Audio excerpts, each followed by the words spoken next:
Video کے نیچے subscribe کے بٹن پہ کلک کریں، بیل کے آئیکن پہ کلک کیجئے تاکہ ہر نئی ویڈیو کی نوٹیفیکیشن آپ کو مل جائے۔ سورة المدثر مکیہ اعوذ باللہ من الشیطان الرجیم بسم اللہ الرحمن الرحیم یا ایہا المدثر قم فانذر وربک فکبر وثیابک فطہر والرجز فاہجر ولا تمنن تستکثر وَلِرَبِّكَ فَاصْبِرْ صدق اللہ العظیم۔ اس سورۃ المدثر میں اور 50 پر 6 آیتیں ہیں، اور یہ سورہ مکی سورہ ہے، یعنی اللہ کے نبی صلی اللہ علیہ وسلم کے ہجرت کرنے سے پہلے اترنے والے سوروں میں سے ایک سورہ ہے۔ سورۃ المدثر کے جو قرآن میں لکھا ہوا ہے، اگر آپ قرآن دیکھیں گے تو سمجھ میں آئے گا، سورۃ المدثر جہاں لکھا ہوا ہے اس کے رائٹ سائڈ میں 74 لکھا ہوا ہے، یعنی اس سورے کا جو نمبر شروع سے سورۃ الفاتحہ سے اگر دیکھیں گے تو پہلا سورہ سورۃ الفاتحہ، پھر سورۃ البقرہ، اس ترتیب سے اگر دیکھیں گے تو 114 سوروں میں سے یہ 70 پر 4واں سورہ ہے، اور اس سورے کے لیفٹ سائڈ میں ایک اور نمبر لکھا ہوا ہے، نمبر 4۔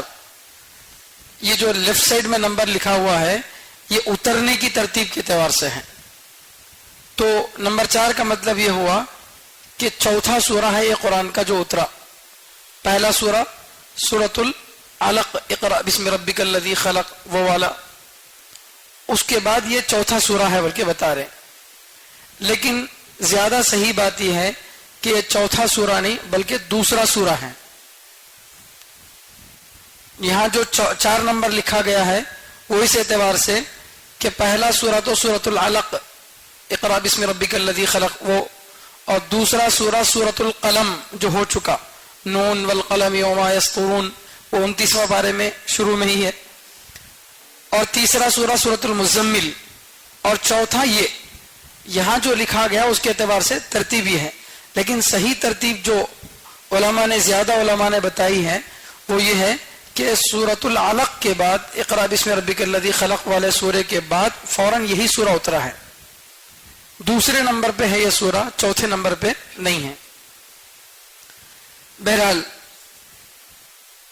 اس سورے میں رسالت کو بیان کیا گیا ہے، اللہ کے نبی صلی اللہ علیہ وسلم کی ذمہ داریوں کو بیان کیا گیا ہے، اور پھر یہ بتایا گیا کہ جو اللہ کی بتائی ہوئی باتوں کو نہیں مانیں گے اللہ ان کو عذاب دیں گے۔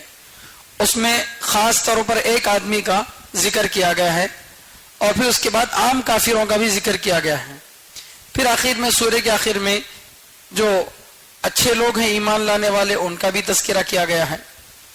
تو اس طرح سے اس سورے کا جو اہم پیغام ہے وہ رسالت اور آخرت، یعنی اللہ کے نبی صلی اللہ علیہ وسلم کے سچے پیغمبر ہونے کو بتانا اور آخرت کے یقینی ہونے کو بتانا، یہ 2 باتیں اس سورے کا اہم پیغام ہے۔ یہ جو سورہ شروع ہو رہا ہے، پہلا لفظ اس کا ہے بسم اللہ الرحمن الرحیم، یا ایھا المدثر، اے کمبل لپیٹنے والے، اے کمبل لپیٹنے والے، یعنی اللہ کے نبی صلی اللہ علیہ وسلم کو اللہ تعالی بجائے یا ایھا الرسول، یا ایھا النبی کہنے کے کیا کہہ رہے ہیں؟ یا ایھا المدثر کہہ رہے ہیں۔ کیوں؟ اس لیے کہ یہ جو سورہ اتر رہا تھا اس وقت اللہ کے نبی صلی اللہ علیہ وسلم کمبل لپیٹ کر لیٹے ہوئے تھے، اسی لیے اس حالت کا ذکر کر رہے ہیں، اور اس طریقے سے ذکر کرنے میں ایک قسم کی جو ہے شفقت کا اظہار کرنا ہے۔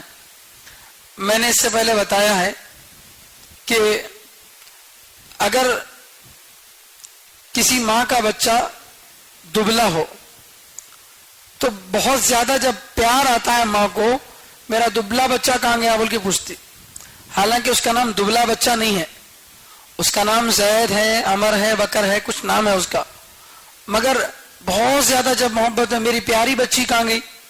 تو یہ الفاظ جو بیان کیے جاتے ہیں بجائے بچی کا نام لینے کے، کیوں؟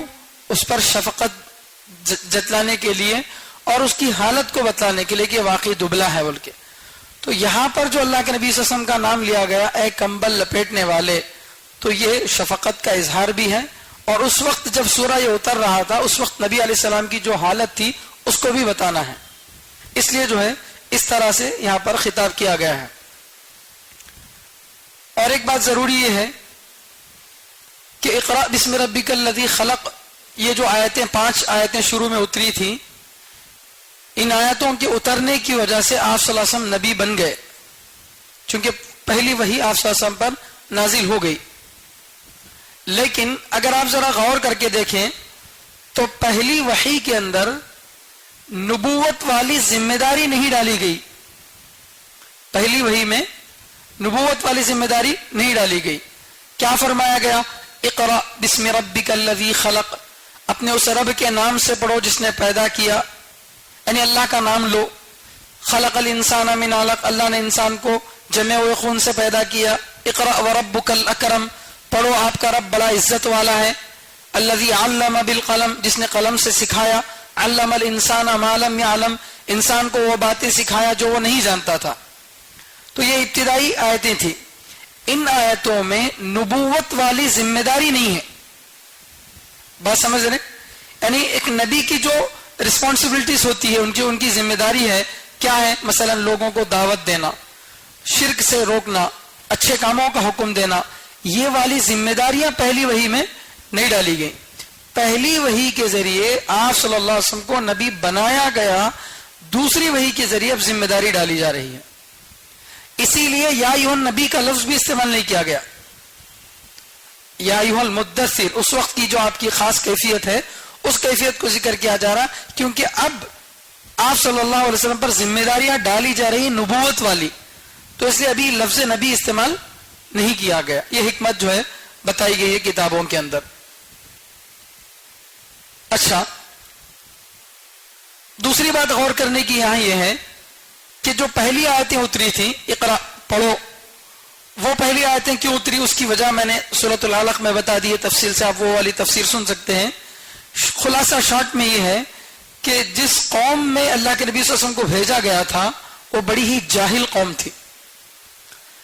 تاریخ کی کتابوں میں لکھا ہے کہ پورے عرب ملک میں صرف 17 لوگ پڑھے لکھے تھے.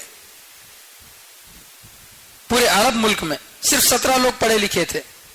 اس قدر جہالت تھی.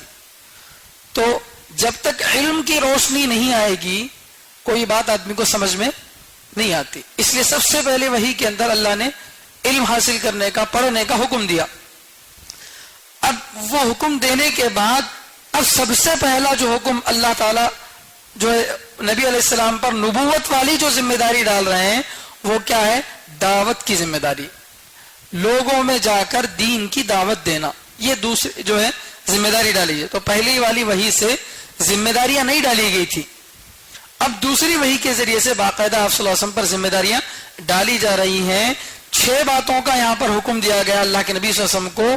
6 باتیں آپس میں ایک دوسرے سے کنیکٹڈ ہیں، بالکل ایک کڑی سے جڑی ہوئی چیزیں ہیں. باتیں تو 6 ہیں لیکن 6 در حقیقت میں ایک ہی ہیں، ایک دوسرے سے جڑی ہوئی ہیں. تو ان 6 باتوں کا حکم یہاں پر اللہ کے نبی صلی اللہ علیہ وسلم کو دیا گیا. تو اس سورۃ المدثر کے شروع میں جو آیتیں ہیں اس میں دوسروں تک دعوت پہنچانے والی باتیں بتائی گئی ہیں، اور سورۃ المزمل کے شروع میں خاص طور پر خود اللہ کے نبی صلی اللہ علیہ وسلم کی ذات بابرکت سے متعلق باتیں بتائی گئیں کہ آپ قرآن کو دھیرے دھیرے پڑھو، آپ تہجد پڑھو.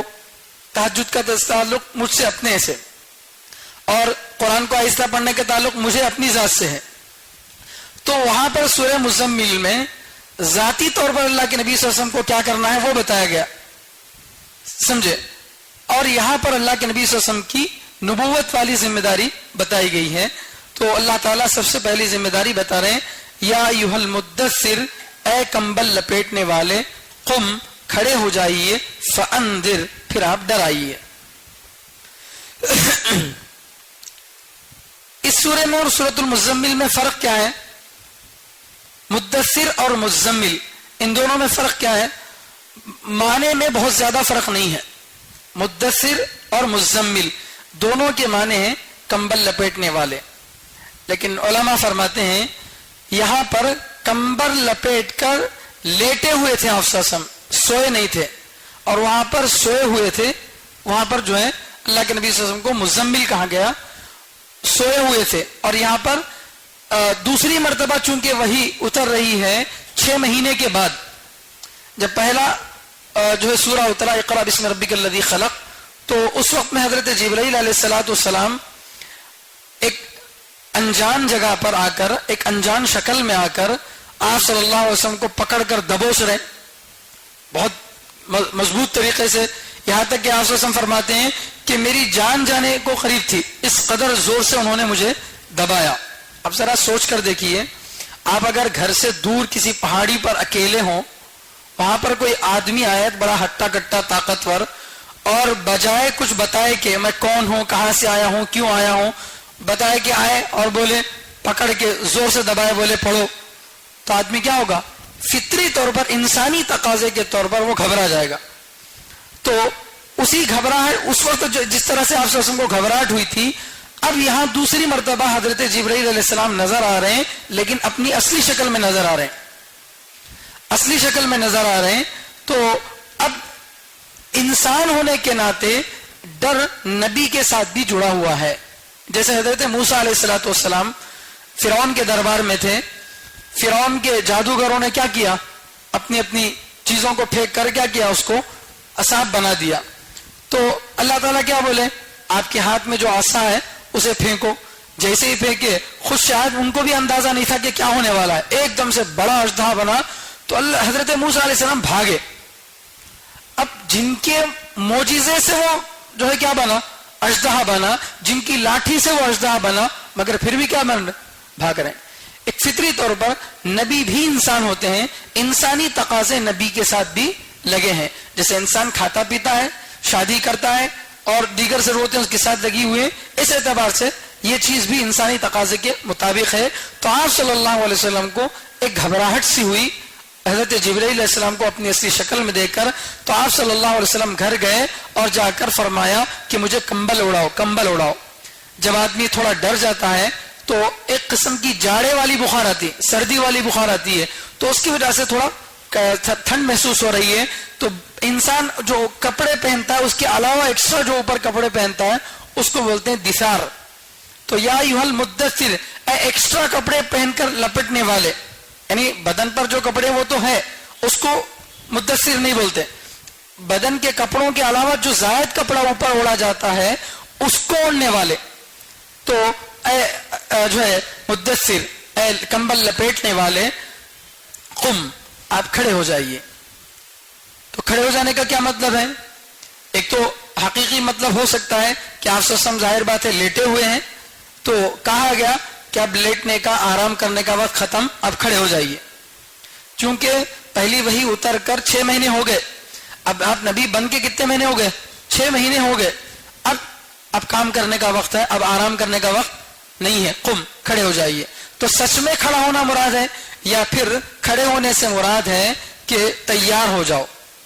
جیسے بولتے ہیں نا کہ بھائی بالکل آستینہ اٹھا لو بھائی، جانا ہے بول کے. تو سچ میں آستین اٹھانا مراد کمر کس لو بولتے. تو سچ میں رسی لے کے کمر کو کسنا مراد نہیں ہوتا، تیار ہو جانا. تو اس طریقے سے آپ صلی اللہ علیہ وسلم سے اللہ تعالیٰ کہہ رہے ہیں قم، آپ کیا ہو جائیے؟ کھڑے ہو جائیے، یعنی تیار ہو جائیے. اب آپ کو آرام کرنے کا وقت نہیں ہے. بڑی ذمہ داری پورے عالم کی، رہتی دنیا تک کی ذمہ داری آپ پر ڈالی گئی ہے، اس لیے آپ کھڑے ہو جائیے. اور کرنا کیا ہے؟ فانذر، پہلا حکم. کھڑے ہو کر کیا کرنا ہے؟ انذر، ڈرائیے. ڈرانے کا مطلب کیا ہے؟ یعنی جو مشرک ہیں ان کو بتوں کی پوجا سے ڈرائیے اور بتائیے کہ شرک کا کیا بھیانک انجام ہونے والا ہے، اللہ کو نہ ماننے کا کیا بڑا انجام ہونے والا ہے، اسے بتائیے. تو یہاں پر ڈرانے کے لیے اللہ تعالی انذر، انذار کا لفظ استعمال کر رہے ہیں. عربی میں ڈرانے کے لیے بہت سارے الفاظ آتے ہیں، لیکن انذر، انذار، نذیر، جس طرح سے نام ہوتا ہے نذیر، ڈرانے والا. تو یہ نذیر کا معنی کیا ہے؟ ایسا ڈرانے والا جس کے ڈرانے میں شفقت چھپی ہوئی.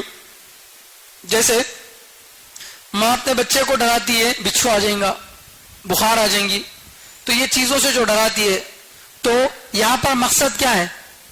اسے خوف میں مبتلا کرنا، کپ کپی طاری کرنا، یہ مقصد نہیں ہے. جیسے پولیس کیا کرتا مجرم کو؟ بولتا نہیں بولتا بلکہ ڈراتا.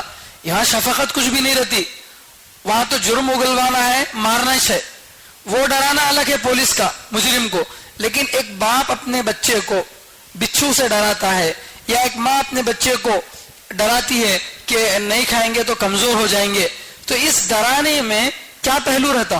شفقت کا، تاکہ وہ اس نقصان سے بچ جائے.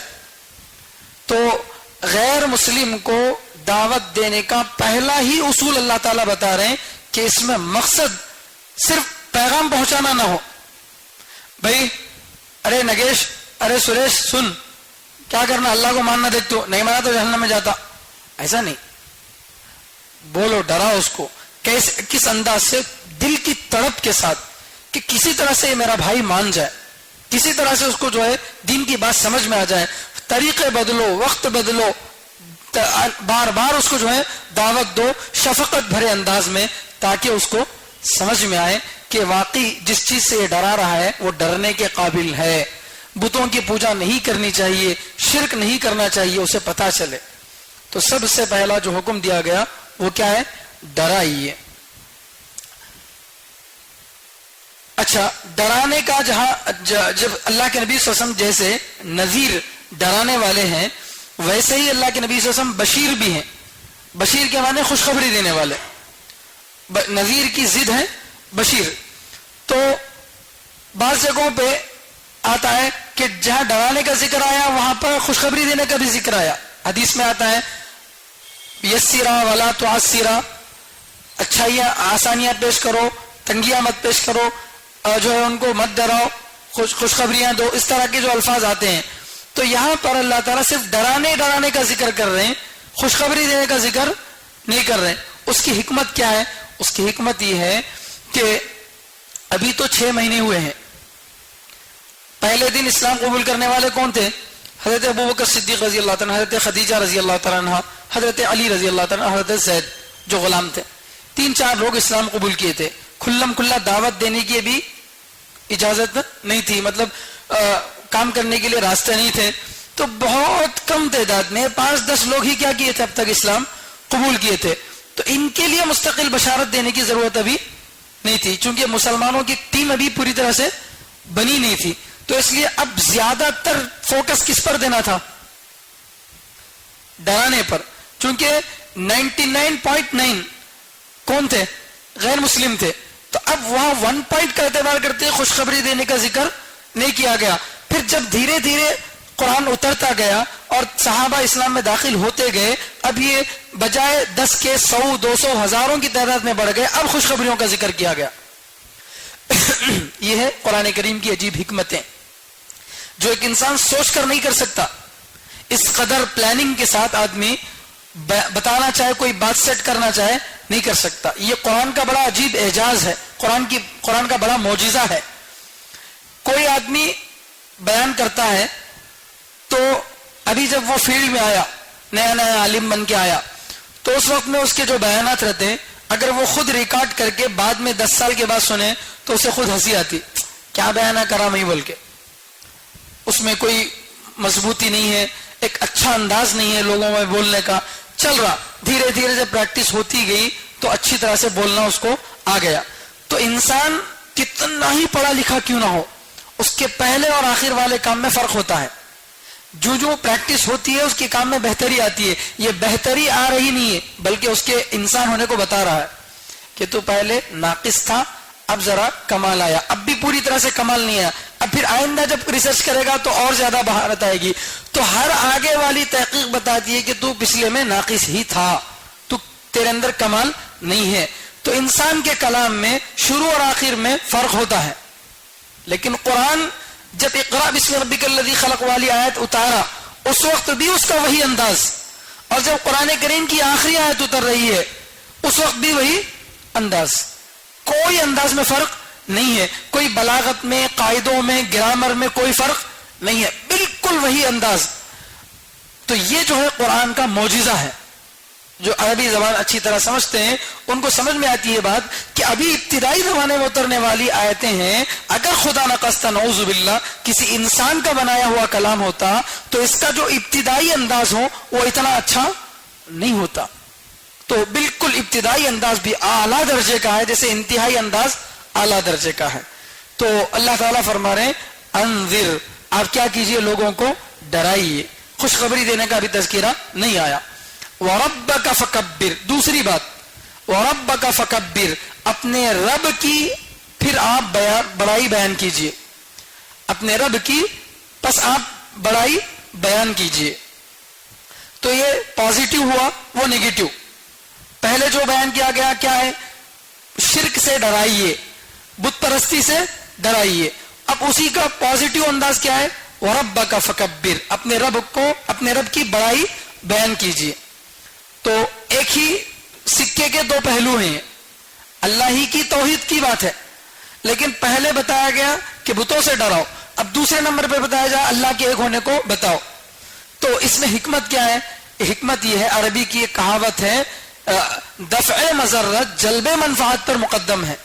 اردو کی کہاوت ہے دفع مضرت جلب منفعت پر مقدم ہے. یعنی مطلب یہ ہے کہ نقصان سے بچنا ضروری ہے، نفع حاصل ہو یا نہ ہو. نقصان سے بچنا ضروری ہے چاہے نفع حاصل ہو یا نہ ہو. ایک تاجر فروٹ خرید کے لایا، 1000 روپے میں سیب کی پھیٹی لے کے آیا، تو اب اس کی پہلی فکر یہ ہوتی کہ میرے 1000 روپے مجھے آ جائیں. میں جو 1000 روپے رکھ کر مال لایا ہوں وہ 1000 روپے مجھے آ جائیں. اب اس کے اوپر جتنا نفع ہوتا وہ اللہ کی مرضی. 1000 روپے بھی نہیں آئے تو اب کیا سوچتا آدمی، ارے رکھے سو پیسے بھی آئے نہیں بھی بولتا. تو نقصان سے بچنا پہلے ضروری ہے، نفع ہونا دوسرے نمبر پہ ہے. تو یہ جو ہے شرک سے بچنا، یہ نقصان سے بچنا ہے، اس لیے اس کو کیا کیا گیا، پہلے بیان کیا گیا، پھر نفع کی بات کی گئی کہ اللہ کی توحید بیان کرو. اسی لیے اللہ تعالیٰ کلمہ کیسا بیان کرے، لا الہ الا اللہ. دوسروں کی نفی پہلے ہے، اللہ کوئی معبود نہیں ہے، پہلے دل سے دوسروں کو نکالا گیا پھر اس میں اللہ کو بسایا گیا. اگر نکالیں گے ہی نہیں، تخلی نہیں ہوگی تو تجلی نہیں ہوگی. یعنی جب خالی نہیں کیا جائے گا تو اللہ کا جلال اس میں نہیں آئے گا. تو پہلے بتوں سے تخلی کیا گیا، خالی کیا گیا دل کو، اب اس میں کیا کیا جا رہا ہے، اللہ کے ایک ہونے کو بیان کیا جا رہا ہے. تو یہ ایک ہی بات کے دو پہلو ہیں، لیکن منفی پہلو کو شروع میں بیان کیا گیا کیونکہ وہی اصل ہے. تو دعوت دینے والے لوگوں کو اس بات کی بھی ضرورت ہے کہ جہاں اپنے مسلمان ساتھیوں میں نماز روزے کی دعوت دیتے ہیں وہاں ضرورت پڑنے پر پوری طرح سے ہم کچھ دلائل بھی اپنے پاس تیار رکھیں، کچھ قرآن کا اچھا مطالعہ بھی کر کے رکھیں. اور ہمارا کوئی غیر مسلم بھائی ہمارے ساتھ سفر کر رہا ہے، گھنٹوں ہمارے ساتھ ٹرین میں دلی جا رہے ہیں، 2 دن ساتھ میں بیٹھے ہیں، اب باتوں بات میں کوئی بات چھڑ جاتی ہے تو تھوڑی بہت بات اس تک پہنچا سکے، یہ انسان کی فکر ہونی چاہیے. سوچتے رہیں گے کام کوئی نہیں ہوگا. جب فیلڈ میں اتریں گے، کرنے کی کوشش کریں گے، اللہ راستے کھولیں گے. اللہ تعالیٰ نے بہت سارے لوگوں کے ذریعے لاکھوں لوگوں کو ایمان قبول کروایا. وہ بھی اگر سوچتے کیسا ہوگا تو ہو نہیں سکتا تھا. تو اس لیے جہاں مسلمانوں کو دعوت دے رہے ہیں نماز روزے کی، وہیں کیا ضروری ہے، غیروں کو اسلام کی دعوت دینا بھی ضروری ہے. تو پہلے اسی کو بیان کیا گیا کہ غیروں کو بت پرستی سے روکیے، ان کو شفقت کے ساتھ ان کو ڈرائیے. وَرَبَّكَ فَكَبِّرْ، اپنے رب کی تکبیر بیان کیجیے. تکبیر کس کو بولتے ہیں، اللہ اکبر، اللہ سب سے بڑا ہے. دنیا کو یہ پیغام دے دیجئے کہ ہر چیز سے بڑے اللہ ہیں، اللہ سے بڑے کوئی نہیں ہے، ہر ایک پر فوقیت رکھنے والی، قدرت رکھنے والی ذات اللہ کی ہے. یہ پہلا پیغام اللہ تعالیٰ کی طرف سے نبی علیہ السلام کو دیا جا رہا ہے کہ قوم کو سنائیے. وَرَبَّكَ فَكَبِّرْ. تو یہ 2 باتیں ہو گئی. اب تیسرا حکم دیا جا رہا ہے وَثِيَابَكَ فَطَهِّرْ، اپنے کپڑوں کو پاک کیجئے. اپنے کپڑوں کو پاک کیجئے. کپڑوں کو پاک کرنا یہ نماز پڑھنے کے لیے نہیں ہے، کیونکہ ابھی تک نماز کا حکم نہیں اترا تھا. نماز تو معراج کے واقعے میں 10ویں سال میں فرض ہوئی تھی باقاعدہ، اس سے پہلے تہجد تھی، تفصیلات آ چکی ہیں. تو یہاں نماز کے لیے کپڑا یہ مقصود نہیں ہے، بلکہ عام حالات میں بھی، چاہے نماز تہجد کی شکل میں پڑھ رہے ہوں یا ویسے بھی عام حالات میں اپنے کپڑوں کو کیا کیجئے، پاک رکھیے. اس کا کیا کنیکشن ہے؟ ایک داعی کو جو مشرکوں کو دعوت دینے کے لیے جا رہا ہے اور اللہ کی تکبیر بیان کر رہا ہے، اس سے یہ بتایا جا رہا ہے کہ کیا کرو، اپنے کپڑوں کو پاک رکھو. کیونکہ انسان کی ظاہری صفائی اس کی باطنی صفائی کو بتاتی ہے. انسان کی ظاہری صفائی اس کی باطنی صفائی کو بتاتی ہے. عام طور سے ہم بعض مرتبہ کبھی سفر کی وجہ سے کپڑے میلے ہو گئے یا کبھی باہر سے کوئی اچانک سے دھول پڑ گئی، کوئی کیچڑ پڑ گیا، وہ الگ بات ہے. ورنہ عام حالات میں داعی کو کیسا ہونا چاہیے؟ صاف ستھرا ہونا چاہیے. چنانچہ اللہ کے نبی صلی اللہ علیہ وسلم جب کوئی باہر سے وفد آتے، اللہ کے نبی صلی اللہ علیہ وسلم کے پاس کوئی بادشاہ یا کوئی باہر سے وفد آتے ہیں تو اچھے کپڑے پہنتے آپ. اور اسی طرح جمعے کے لیے بھی باقاعدہ آپ صلی اللہ علیہ وسلم کیا کرتے؟ اچھے کپڑے پہنتے تھے. یہ طریقہ ہے. اب اس میں ہماری کوتاہی ہے، اللہ معاف فرمائے. صفائی اور پاکی کا مسئلہ جس اہتمام سے قرآن نے اور حدیث نے بیان کیا ہے، اس قدر ہی ہمارے اندر اس سلسلے میں غفلت ہے. آج اگر آپ شہر کا جائزہ لیں گے، کرنول شہر کا، تو وہ علاقے جہاں مسلمان زیادہ آباد ہیں وہاں گلیاں اپنے آپ چھوٹی ہو جاتی. گلی پہلے سے چھوٹی ہے، اس میں 2 سیڑھیاں اور ڈال دیے، پھر گاڑی رکھ دیے، اور پھر مزید یہ ہے کہ بچہ وہیں پیخانہ کر رہا ہے. گھر میں bath room, latrine bath room ہے، مگر اس کے باوجود پرانے شہر میں بچے کیا کرتے؟ گھر کے باہر. استغفر اللہ. یہ آپ کی جگہ تھوڑی ہے، یہ تو سب کے چلنے کا راستہ تھا. راستے کو جو ہے اللہ کے نبی صلی اللہ علیہ وسلم نے فرمایا، مشکا شریف کی روایت موجود ہے، اللہ کے نبی صلی اللہ علیہ وسلم صحابہ سے فرما رہے تم راستوں میں مت چلو، راستوں میں بیٹھو مت. تو صحابہ بولے اللہ کے نبی صلی اللہ علیہ وسلم ہم کو تو راستوں میں چلنا پڑتا ہے، بیٹھنا پڑتا ہے، ضرورت ہے، تو ہم بغیر راستے میں گئے بغیر کیسے رہ سکتے ہیں؟ تو اللہ کے نبی صلی اللہ علیہ وسلم نے فرمایا اگر راستے میں چلنا چاہتے ہو تو راستے کا حق دو. تو اس میں حق میں بہت ساری چیزیں اللہ کے نبی صلی اللہ علیہ وسلم نے بتائی. اس میں سے فرمایا کہ راستے سے تکلیف دہ چیزوں کو ہٹاؤ، راستے سے تکلیف دہ چیزوں کو ہٹاؤ. یعنی اگر کوئی غیر وہاں پتھر ڈال دے، کچرا ڈال دے، شیشہ ڈال دے، کوئی غلیظ چیز ڈال دے، تو مسلمان کے اخلاق تو یہ تھے کہ وہ آگے بڑھ کر اس کی کیا کرتا؟ صفائی کرتا، نہ یہ کہ وہ خود گندا کرتا. تو آج جن علاقوں میں مسلمان زیادہ رہتے ہیں، آپ نوٹ کیجئے وہاں مسلمانوں کے علاوہ غیر مسلم زیادہ نہیں رہتے. ہمیں سمجھتے ہماری دبدبے کی وجہ سے، دبدبا کچھ بھی نہیں، اتنی بدبو رہتی وہاں پر، اتنی بدنظمی رہتی کہ اچھے بچے نوکری کرنے والے لوگ ایسے علاقے میں جا کر رہنا پسند کرتے جہاں پر زیادہ مسلمان نہ ہو، تھوڑا صفائی رہتی، علاقہ اچھا رہتا بول کے. تو یہ اللہ تعالی ابتدائی وحی میں پاکی کا حکم دے رہے ہیں. بالکل ابتدا میں علماء فرماتے ہیں مسائل میں سب سے پہلا مسئلہ اللہ نے اگر بیان کیا تو وہ کپڑوں کی پاکی کا ہے. مسائل میں اگر سب سے پہلے مسئلہ اگر کوئی بیان کیا تو وہ کپڑوں کی پاکی کا ہے. عقائد میں تو سب سے پہلے توحید کو بیان کر دیے. توحید کے بعد اللہ تعالیٰ اگر کوئی مسئلہ بیان کر رہے ہیں تو وہ کپڑوں کی پاکی کا. اندازہ لگائیے اس کا کتنا اہتمام ہے اللہ کے نزدیک. مگر ہماری حالت یہ ہے ہمارے بال اتنے بکھرے رہتے ہیں. بہت سارے لوگوں کو زلفیں چھوڑنے کا شوق رہتا نہیں، وہ زلفیں ایسی دیتی ہیں جیسے گنے کی ہپی ہے، سمجھے. ان کے وہ بالوں کو دیکھ کر کوئی بیچارہ ان کی بات سنتا غیر مسلم. کپڑے اتنے میلے میلے ہیں، گھنڈیاں ٹوٹی ہوئی ہیں، کپڑے پھٹے پرانے ہیں. بھائی آپ کے پاس نہیں ہے تو اللہ کے نبی صلی اللہ علیہ وسلم پھٹے کپڑے پہنو بول کے تو نہیں بولے نا، پیون لگا کے پہنو. پیون لگا کے پہننا کوئی عیب نہیں ہے. کپڑے پھٹ گئے کوئی خیال نہیں، گھنڈیاں ٹوٹ گئی کوئی خیال نہیں، دھبے پڑ گئے ہیں، پھر بھی کیا بولتے ہو ہمیں اللہ کے کام میں اتنے مصروف ہیں، ہم نہ یہ سب چیزوں کی ضرورت نہیں ہے. استغفر اللہ. داعی کو پہلے اسی کی ضرورت ہے. آپ کسی کو دعوت دینے کے لیے جا رہے ہیں، آپ بس میں سفر کر رہے ہیں، ایک مسلمان چڑھتا ہے تو اس کے بدن سے ایک اچھی خوشبو آئے، ایسی خوشبو جس سے تکلیف بھی نہ ہو. 30 روپے والی اتنا لگا لینا نہیں تو پوری بس والے الٹا کر ڈالتے. تھوڑی اچھی سی خوشبو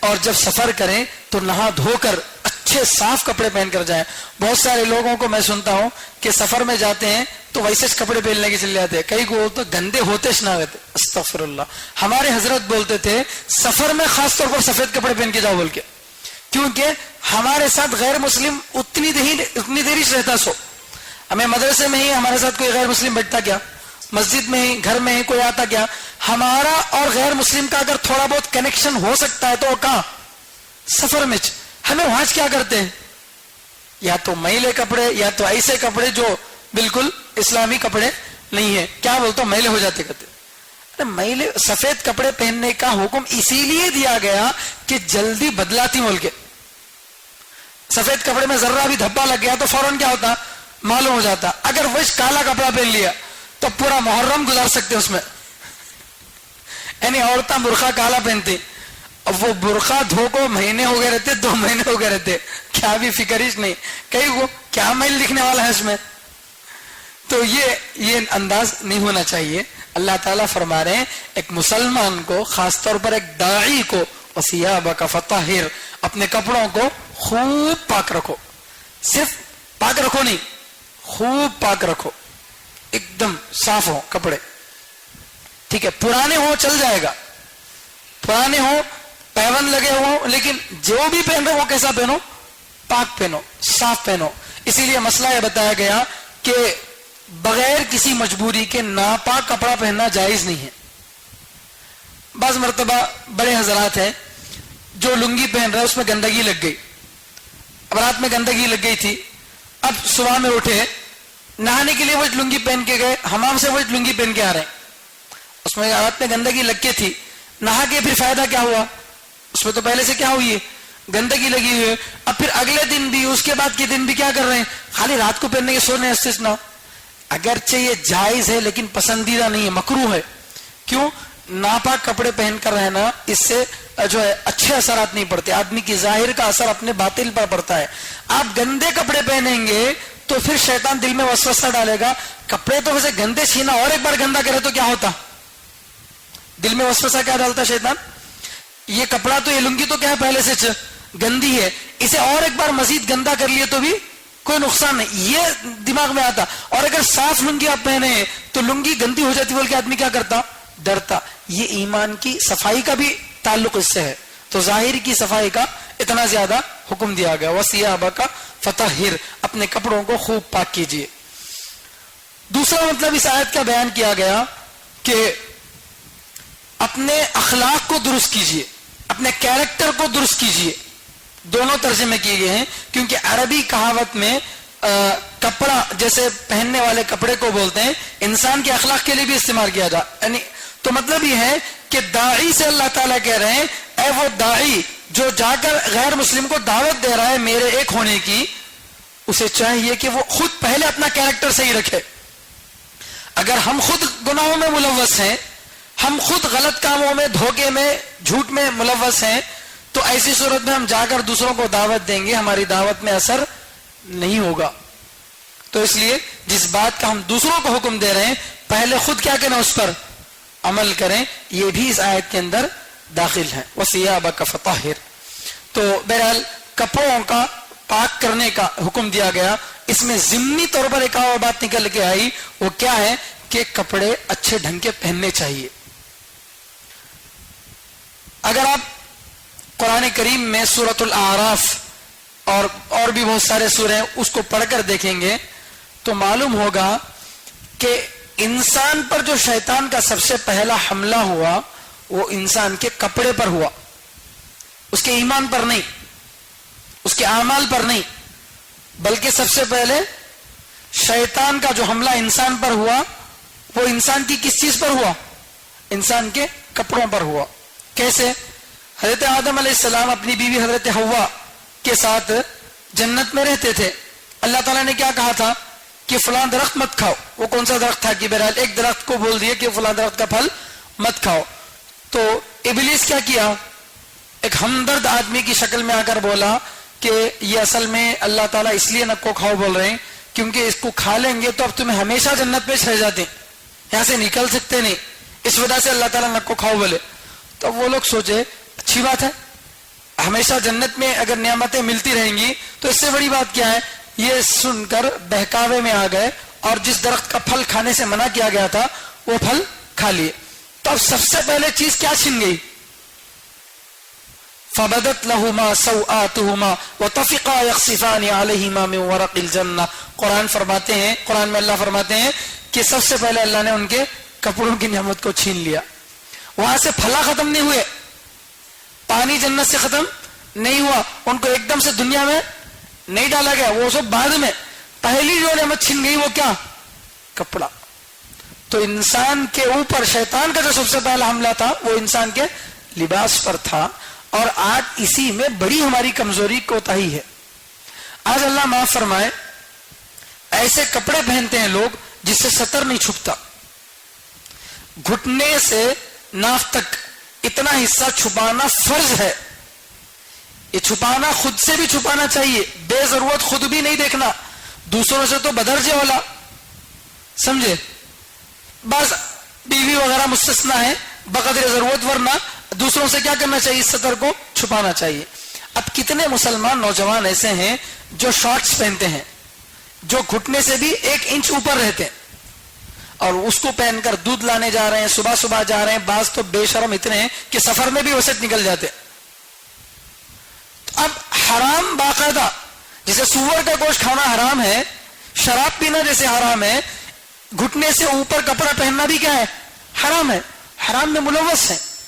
بعض کا یہاں سے کپڑا اٹھا ہوا ہے, اور بعض کا ایسا کہ ٹی شرٹ اتنا چھوٹا ہے, معمول سے اگر ٹھہرے تو پیٹ نظر نہیں آتا, پیٹ نظر نہیں آتی, لیکن بیچارہ جب مسجد میں نماز پڑھنے کے لیے آتا ہے تو ٹی شرٹ تو بالکل جھل رہا تھا, چھوٹا تھا, اور پینٹ بھی کیا تھی؟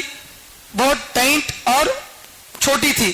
تو جیسے ہی سجدے میں گیا تو ٹی شرٹ اوپر ہو گیا, پینٹ نیچے ہو گئی, درمیان میں کیا ہو گیا؟ سطر نظر آ گیا. تو سطر نظر آنے پر نماز ہوگی؟ نہیں ہوگی. اس کی نماز بھی غارت, اس کے پیچھے نماز پڑھنے والے کی بھی نماز غارت. وہ بھی آدمی بے چین ہو جاتا کہ بھئی کیا غلیظ چیز, مسجد میں آ کر یہ سب چیزیں دیکھنا کیا بول کے. تو یہ چیزیں ہیں. اور بعض لوگ لنگی پہنتے ہیں, تو لنگی پہنو سنت ہے, لیکن لنگی پہن کے وہ غیر مسلمہ جیسے اٹھا کے بن لیتے نہیں, ویسا بن لیتے نہیں. گھر میں سسرے بیٹھے ہیں, بہو آ رہی جا رہی, خیالش نہیں ہے, سسرے کیا کر رہے ہیں؟ معراج گھر میں ہے بول کے ایسا اٹھا آ کے بیٹھ رہے. اب ران نظر آ رہا, کیا چھپانا ضروری نہیں ہے؟ بیٹی سے پردہ کرنا ضروری ہے, یہ سطر چھپانا ضروری ہے, بہو تو دور کی بات. بے شرمی اتنی عام ہو چکی ہے کہ اسے غلط ہی نہیں سمجھا جا رہا. تو یہ کپڑوں کا مسئلہ ایسا ہے کہ اس پر ایک مستقل گھنٹہ 1.5 گھنٹہ اس پر بیان ہو سکتا ہے. تو بہرحال یہاں پر میں اس کو شارٹ میں مکمل کر رہا ہوں کہ کپڑے پاک رکھو, وہ تو اس میں خود بات کیا آ گئی, پہلے کپڑے پہنو بول کے, اور ڈھنگ کے کپڑے پہنو, تبھی تو کیا ہوں گے؟ پاک ہونا بعد میں ہوگا نا, پہلے پہنیں گے. تو اس سے ضمن یہ بات آ گئی کہ کپڑے پہنو, ڈھنگ کے کپڑے پہنو, بہت زیادہ چست کپڑے, بدن جس سے جو ہے بدن کا موٹاپا جس سے نظر آئے, ایسے کپڑے پہن کر نہ پہننے کے برابر ہے. حدیث میں آتا کہ رب کاسیات عاریات, بہت سے کپڑا پہننے والی عورتیں ننگی ہوتی ہیں. کپڑا پہن کر بھی کیا ہے؟ ننگی ہے. آج کل پیجامے آ رہے, اتنے ٹائٹ پیجامے کہ بدن جہاں جہاں موٹا ہے وہ کپڑا بھی وہاں کھل جاتا, جہاں بدن دبلا ہے پتلا ہے وہاں وہ کپڑا بھی ویسے سکڑ جاتا. ایک دم جو ہے ماپ کو ماپ کپڑا ایسا رہتا, چوڑی دار پیجامہ یا اس طرح کے نام اس کو دیے جاتے ہیں. تو ایسا کپڑا پہننا حرام ہے, ایسا کپڑا پہننا حرام ہے. اسی طرح مرد حضرات جینس پینٹ پہن رہے ہیں ایسی کہ وہ اللہ کا عذاب ہے, بیٹھنے نہیں آ رہا, صحیح سے ٹھہرنے نہیں آ رہا. ارے بھائی ایسے کپڑے پہننا یہ کوئی اچھی چیز ہے جس میں آدمی بیٹھ بھی نہیں سک رہا صحیح سے, ایسا بیٹھا تو فون پیچھے پھٹ جاتا. اس وجہ سے کیا کرتے ہیں, نکال کو سامنے رکھنا پڑتا. اور پیشاب کو تو بیٹھنے نہیں آتا ان کو, اس لیے کہ اگر زیادہ زور ڈالے تو کہاں سے پھٹتی معلوم نہیں. پینٹ ٹائٹ کپڑے پہن کے کس کو کی دکھانے, کون کی سٹائل مارا بول کے ہمیں اپنے آپ کو کئی کو عذاب میں ڈالنا. اللہ کے نبی صلی اللہ علیہ وسلم کی مبارک سنت تھی, اس سنت کو ہمیں اپنا ہی نہیں, ٹخنے سے اوپر پہننا بول کو. اب کون کی ہیرو پہن لیا تو خود بخود نوجوانوں کی پینٹاں کیا ہو گئے؟ اوپر ہو گئے. پیون لگانا نبی کی سنت تھی, پیون تو لگانا بے وقوف کبھی بھی, یہاں پھاڑ لیا وہاں پھاڑ لیا، وہ بھی کیا کہتے ہیں؟ اسٹائل کٹے. تو اس طرح کے لباس ہمارے نوجوان پہن رہے ہیں، اور اس کو جو ہے ایک تہذیب، کلچر، جو ہے نیا طبقہ، اچھی ذہنیت رکھنے والا، اس طرح کے عجیب عجیب دیوانے نام دے رہے. یہ انسانیت نہیں ہے. مرد عورتوں کی طرح کپڑے پہن رہے ہیں، سمجھے کیسے؟ چمکیاں ایک دم. شادیوں میں گئے تو آپا کی بھیا کی سمجھ میں نہیں آ رہا، ایک دم چمکیاں والے، خطرناک. لال کپڑا پہننے سے منع کیا گیا، خالص لال کپڑا نہیں پہننا چاہیے. تو لال کپڑے پہن رہے ہیں، کیسے بولے اسے کپڑے؟ مرد یا عورتیں ٹی شرٹ پینٹ شرٹ پہ آ گئے. تو یہ جو پورا کلچر ہی بدل کے رکھ دیے، مرد کو عورت، عورت کو مرد. اللہ معاف فرمائے. خیر، تو تیسرا حکم دیا گیا وَثِيَابَكَ فَطَهِّرْ، اپنے کپڑوں کو خوب پاک رکھیے. وَالرُّجْزَ فَاهْجُرْ، اور گناہ سے رک جائیے، اپنے آپ کو روکیے، گندگی سے بچیے. دونوں ترجمے ہیں، گناہ کو چھوڑیے، گندگی سے بچیے. گناہ کو چھوڑیے، یہ بھی ایک ضروری بات ہے کہ داعی جیسے اپنے کپڑوں کو پاک رکھے ظاہری اعتبار سے، اپنے کیریکٹر کو بھی کیا کرے؟ پاک رکھے. اس کا دامن کسی گناہ میں ملوث نہ ہو. اگر وہ خود گناہ کرتا ہوگا پھر جا کر لوگوں کو دعوت دے گا، اس کی دعوت میں اثر نہیں ہوگا. تو اس لیے خود کو کیا کرنا چاہیے؟ گناہوں سے دور رکھنا چاہیے. دوسرا مطلب علماء نے بتایا اور رجز فہجر کا کہ بتوں کو چھوڑ دیجئے، بتوں کو چھوڑ دیجئے، یعنی بتوں کی عبادت مت کیجئے، ان کو چھوڑ دیجئے. سوال یہ پیدا ہوتا کیا نعوذ باللہ صلی اللہ علیہ وسلم بتوں کی عبادت کرتے تھے جس لیے چھوڑنے کا حکم دیا؟ چھوڑنا کب ہوتے؟ پکڑنے کے بعد نہ. تو بتوں کو چھوڑ دیجئے بول تو کیا پہلے عبادت کرتے تھے کیا؟ نہیں. یہاں مطلب یہ ہے کہ جیسے پہلے بتوں کو چھوڑے ہوئے تھے نبی بننے سے پہلے بھی، کیونکہ آپ صلی اللہ علیہ وسلم نبی بننے سے پہلے بھی کبھی کسی بت کی پوجا نہیں کیے ہیں. تو جیسے آپ پہلے سے بتوں سے بچے ہوئے تھے اسی کو کنٹینیو کیجئے، اسی کو کیا کیجئے؟ کنٹینیو کیجئے. جیسے ہم کیا کرتے ہیں؟ اہدنا الصراط المستقیم پڑھتے ہیں، اے اللہ ہم کو سیدھے راستے پر چلا. اب یہ پڑھ رہے سو نماز میں، وہ سیدھے راستے پہ ہی بول کر نماز پڑھنے ہیں سو، پھر نماز میں کیا بول رہے ہیں؟ سیدھے راستے پر چلا. وہ کہاں تو بھی ہے سیدھا راستہ. مطلب یہ ہے کہ پہلے سے جو سیدھے راستے پہ اس میں کنٹینیو رکھ، اس پر برقرار رکھ. تو ویسا جیسے آپ پہلے بتوں کو چھوڑے ہوئے تھے، اب بھی کیا کیجئے؟ بتوں کو چھوڑیے. ایک مطلب یہ. دوسرا مطلب آپ کو حکم نہیں ہے، یہ آپ کے واسطے سے وایا نبی امت کو حکم ہے. وایا نبی کس کو حکم ہے؟ امت کو حکم ہے کہ اے مکے کے بسنے والوں، اے دنیا کے رہنے والوں، کیا کرو؟ بتوں کو چھوڑو، گندگی کو چھوڑو. تو بت پرستی سے بھی جو ہے خاص طور پر اللہ تعالیٰ نے یہاں پر منع فرمایا وَالرُّجْزَ فَاهْجُرْ، بتوں کو، گندگی کو آپ چھوڑیے. وَلَا تَمْنُ تَسْتَكْثِرْ،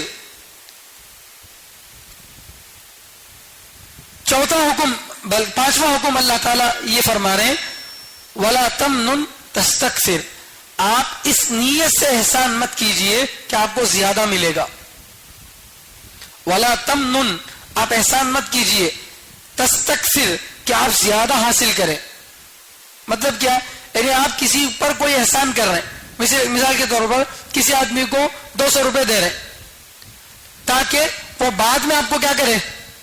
ذرا بڑھا کر لوٹائے، یا وہ 200 روپے کی چیز کے بدلے میں آپ کو کیا کرے؟ 300 روپے کی کوئی چیز دے. آپ کسی کو لے جا کے عطر کی شیشی دے رہے اور دل میں نیت کیا ہے؟ میں عطر دیا تو انہوں کیا کرتے ہیں؟ ان کے دکان میں کیا کھجور کا ڈبہ دیتی. اس طرح کا کوئی بھی ایک چیز آپ اس نیت سے کیا مت کیجئے؟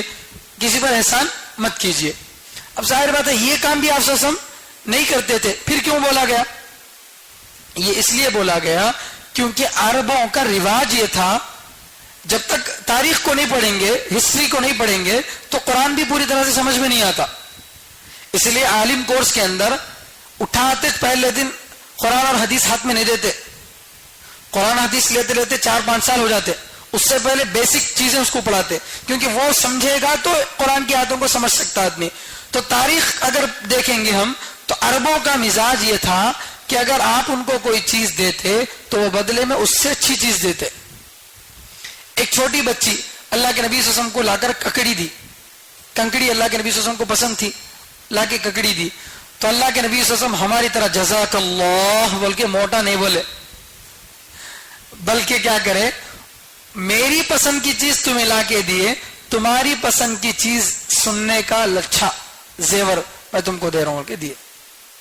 یہ ہے نبی. تو یہ عربوں کے اندر کیا تھا, رواج تھا. اگر آپ ان کو کوئی چیز لے جا کے دیتے تو وہ کیا کرتے, بدلے میں اس سے بھی اچھی چیز لوٹاتے. یہ ہمارے ہندوستان والوں کا کیسا, اس واسطے ہمارے پاس تحفے دیتے نہیں, تحفے لیتے نہیں, سمجھے. تو اس پس منظر میں اگر دیکھیں گے, عام لوگوں کے لیے اگرچہ پھر بھی جائز ہے, لیکن نبی کے لیے حرام ہے. نبی علیہ السلام کے لیے حرام ہے. کچھ احکام ایسے جو صرف نبی کے لیے خاص ہے, عام امتیوں کے لیے نہیں ہے. تو اگر کوئی عام آدمی, جیسے کہ شادیوں کے موقع پر کیا ہوتا, اب تمہاری بچی کی شادی میں 500 روپے نیوتا ڈالے, سال کے بعد اب میری بچی کی شادی ہے, تو اب وہ کاپی محفوظ رکھ لیتے ہیں, میں کتنا ڈالا تھا, انہوں کے باقاعدہ حساب ہوتا اس کا, ہمیں 500 ڈالے تھے, انہوں بھی 500 ڈالا, تو چلو فٹے کو فٹا. وہ بھی بہت سالوں کے بعد ڈالے تو پھر روتی, 4 سال پہلے 500 ڈالے تھے, اب 500 ڈالی بول کو. اب بڑھ کو دیے تو الحمدللہ, نہیں دیے تو ہوتا. جب آج کل فنکشن ہال ایک ماڈرن ہوٹل کی طرح ہو گئے ہیں. ہوٹل میں کیا کرتے ہیں, باقاعدہ ایک ویٹر رہتا, لا کے دیتا نا, بل پہلے سے طے رہتی, اس میں کون سا اماؤنٹ لیے. تو یہاں بل طے نہیں رہتی, انلمیٹڈ لوگ آ سکتے ہیں, کھا سکتے ہیں, لیکن جاتے وقت کیا کرنا, بل پے کر کے جانا, اور وہ بل جو آپ پے کریں گے وہ محفوظ رہتی. ہماری بچی کی شادی میں نا کیا لا کے دیے بول کے, تو اس کو علماء نے مکروہ قرار دیا, ایسا نہیں کرنا چاہیے. وما آتیتم من ربا لیربو فی اموال الناس فلا یربو عند اللہ. 21ویں پارے میں سورۃ الروم میں بھی اللہ فرما رہے ہیں کہ جو تم نے دیا تاکہ وہ بڑھ کر لوگوں کے مالوں میں سے تم کو زیادہ اور ملے, تو فرماتے ہیں کہ اللہ کے پاس ایسی چیز میں اضافہ نہیں ہوگا, برکت نہیں ہوگی. تو ایسا نہیں کرنا چاہیے, یہ شرافت سے گری ہوئی چیز ہے, شرافت سے گری ہوئی چیز ہے. اگر آپ کسی کو تحفہ دے رہے ہیں, بھول جائیے, نیکی کر دریا میں ڈال.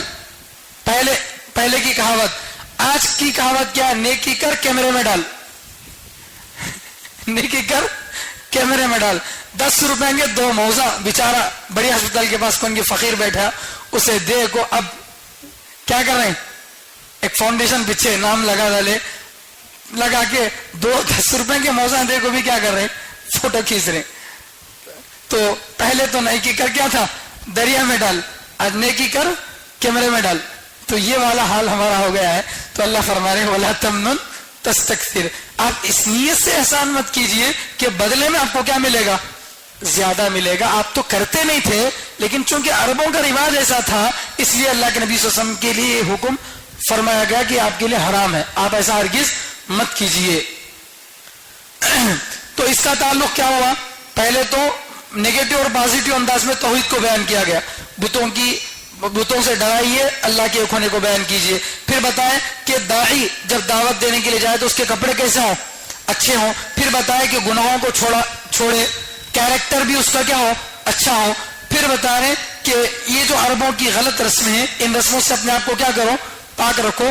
انسانی شرافت والی چیزیں اختیار کرو, شرافت سے گری ہوئی چیزیں اختیار مت کرو. اب فرما رہے ہیں کہ جب دعوت دینے کے لیے آپ جائیں گے تو کوئی آپ کا ویلکم نہیں کرے گا. ایک اصول ہے, جب تک آدمی صالح بن کر ہے تو لوگ اس کو چاہتے ہیں, جب وہ مصلح بن جاتا ہے تو لوگ خلاف ہو جاتے ہیں. آپ نیک ہیں, سیدھا نماز کا ٹائم ہوا, اذان پہ برابر آتی ہیں, کرسی پہ بیٹھ جاتی ہیں, قرآن پڑھ لے رہی ہیں, تسبیح, واہ کتنے اچھے جی نانا بولتے ہے نہیں. اب وہ چنا کو رے پٹے نماز کو کہیں نہیں آ رہا رے بول کو بولے, تو وہ پٹا کیا ہوتا, تم نہ کہیں کچھ جاؤ جی تمہیں بولتا. تو انہوں اپنی نماز پڑھ لے رہے تھے, اپنا قرآن پڑھ لے رہے تھے, تو کوئی دشمنی نہیں کیا. اب مسجد میں آپ کو کہیں کو بھائی فیانہ بیکار جلا رہے ہیں, نکو کرو بھائی, اللہ کا گھر ہے. کیا تو بھی چیز سے روکنے گئے, مصلح بننے گئے, تو لوگ کیا ہو جاتے ہیں, تمہارا کام کتنا ہوتا کر لے جاؤ تمہیں. تو یہ دنیا کا اصول ہے, صالح بننے دیتے ہیں, مصلح بننے نہیں دیتے. تو اب لوگوں کی اصلاح کرنے کے لیے آپ جا رہے ہیں, لوگوں کی اصلاح کرنے کے لیے جا رہے ہیں. تو ایک تو فقہی مسئلہ بھی بتایا گیا کہ کپڑوں کو پاک رکھو, عقیدے کو بھی بیان کیا گیا کہ بتوں کو چھوڑ دو, گناہوں سے بچو, اور پھر اخلاقی چیز بتائی گئی کہ کسی پر اس وجہ سے احسان مت کرو کہ بدلے میں آپ کو ریٹرن کیا ہوگا, زیادہ ملے گا. یہ مسائل عقائد اور اخلاقیات, ان سب کو بیان کرنے کے بعد بتا رہے ہیں کہ یہ سب کرنے کے بعد آپ کو تکلیفیں آئیں گی. تکلیفیں آئیں گی. تو کیا کرنا ہے؟ وَلِرَبِّكَ فَاصْبِرْ، اپنے رب کے لیے صبر کرو، اپنے رب کے لیے صبر کرو. خالی صبر کرو نہیں بول رہے، اپنے اللہ کے لیے صبر کرو. کیونکہ صبر کرنے کے لیے کوئی نہ کوئی موٹیویٹ ہونا، کوئی نہ کوئی چیز ہونا. کئی کو صبر کرنا نہیں. اب بھان کے اوپر غصہ آتا تو آدمی کیا سوچتا؟ کئی کو کرنا ہے میری بھانیس، تو سوچ کے کیا کرتا آدمی؟ رک جاتا. ماں کے اوپر غصہ آیا، ارے میری ماں، کوئی نہ کوئی چیز وہاں پر روکتی اس کو. اس وجہ سے کیا کرتا انہیں وہاں نہیں کرتا. باہر والا کون کی جا رہا تو اس کے اوپر غصہ بھی کرتا، چار گالیاں بھی دیکھو آتا کہ اس سے میرا کوئی تعلق نہیں ہے. ہمارا باس اگر کچھ کرا تو کیا کرتے ہیں؟ ہمیں صبر کر لیتے. کیوں؟ اس کے پاس نوکری کرنا ہے. تو کوئی نہ کوئی چیز ہوتی ہے آدمی کو جو غصے پر قابو کراتی ہے. تو اللہ فرما رہے ہیں ہر وقت اگر تم کو اپنے غصے پر قابو رکھنا ہو، اپنے آپ کو صبر پر جمانا ہو، تو وَلِرَبِّكَ فَاصْبِرْ، اپنے رب کے لیے صبر کرو، اپنے رب کے لیے صبر کرو. یہی لفظ اوپر بھی آیا تھا وَرَبَّكَ فَكَبِّرْ، اپنے رب کی بڑائی بیان کرو. تو گویا یہاں پر دعویٰ کے ساتھ دلیل بھی دے رہے ہیں. اللہ کی بڑائی کیوں بیان کرنا؟ اس لیے کہ وہی رب ہے، اسی نے تم کو پیدا کیا. تمہارا پاسٹ، پریزنٹ، فیوچر سب کچھ ڈیسائیڈ کون کر رہا ہے؟ اللہ ہی کر رہا ہے. اسی کے رحم سے تمہیں وجود میں آیا، الرحمن الرحیم. اور آگے چل کر کیا ہوں گے؟ مالک یوم الدین. آگے چل کر تمہارا مالک بھی وہی ہوگا، اور تم کو وجود میں آیا رب العالمین وہی ہے. تو رحمان کی وجہ سے تم باقی ہو، رب نے تم کو وجود میں لایا، اور بدلے کے دن بھی وہی تمہارا مالک ہوگا. تو انسان کی ہر کنڈیشن کا مالک اللہ ہے. تو اس لیے اللہ تعالیٰ فرما رہے ربک فکبر، رب ہے اس لیے کیا کرو؟ اس کی بڑائی بیان کرو، اور اسی رب کا حکم ہے اس لیے صبر کرو. وَلِرَبِّكَ فَاصْبِرْ. صبر کس کو بولتے ہیں؟ عام طور سے ہمارے ہاں غصہ آ گیا تو گالیاں نہیں دینا، اس کو کیا بولتے ہیں؟ صبر بولتے ہیں. سب سے پہلے صبر کی حقیقت سمجھیے. صبر کس کو بولتے ہیں؟ جب کوئی طبیعت کے خلاف کام پیش آئے تو فوراً اس کے تقاضے پر عمل نہیں کرنا، رک جانا، یہ ہے صبر. غصہ آتے چار بگدالے، خوب بگدالے، بیوی کو گالیاں دے ڈالے، بیوی غلط پکئی تھی، خوب باتیں کر ڈالے، ہندے لے کیا کہ غصے میں بول ڈالا میں. اب اسے صبر نہیں بولتے حضرت. سو بول ڈالنے کے بعد بول کو اب کیا کر رہے ہیں؟ ہندے لے بول تو ہندے لے نہیں چلتا. اب جب غصہ آیا تھا تب کیا کرنا تھا؟ خاموش رہنا تھا. تو یہ ہے. اور صبر اور دو طرح کا ہے. نیکیوں پر اپنے آپ کو جمانا، اسے بھی صبر بولتے. صبر علی الطاعات، نماز پڑھنے کو دل نہیں چاہ رہا پھر بھی پڑھنا. اور گناہوں سے رکنا، صبر عن المعاصی، گناہوں سے رکنا. تو نیک کام کرنا اس کو بھی صبر بولتے ہیں، اور گناہوں سے بچنا اس کو بھی صبر بولتے ہیں. تکلیفوں کو برداشت کرنا اس کو بھی صبر بولتے ہیں. گویا صبر میں پورا دین آ گیا، صبر میں گویا پورا دین آ گیا. تو وَلِرَبِّكَ فَاصْبِرْ، اپنے رب کے لیے کیا کرو؟ صبر کرو. یہ بس 5-6 آیتیں جو ہے تفسیر ہوئی ہے. اب اس کے آگے اللہ تعالیٰ جو ہے جہنم، جو اللہ تعالیٰ کے احکام کو نہ ماننے والوں کا انجام بیان کر رہے ہیں. خاص طور پر ایک شخص کا ذکر کر رہے ہیں، انشاءاللہ آئندہ جمعہ میں اس کو بتایا جائے گا. اللہ تعالیٰ سے دعا کہ اللہ تعالیٰ ہم سب کو کہنے سننے سے زیادہ عمل کرنے کی توفیق عطا فرمائے. سبحان اللہ وبحمدہ، سبحانک اللہم وبحمدک، ونشہد ان لا الہ الا انت، ونستغفرک ونتوب الیک.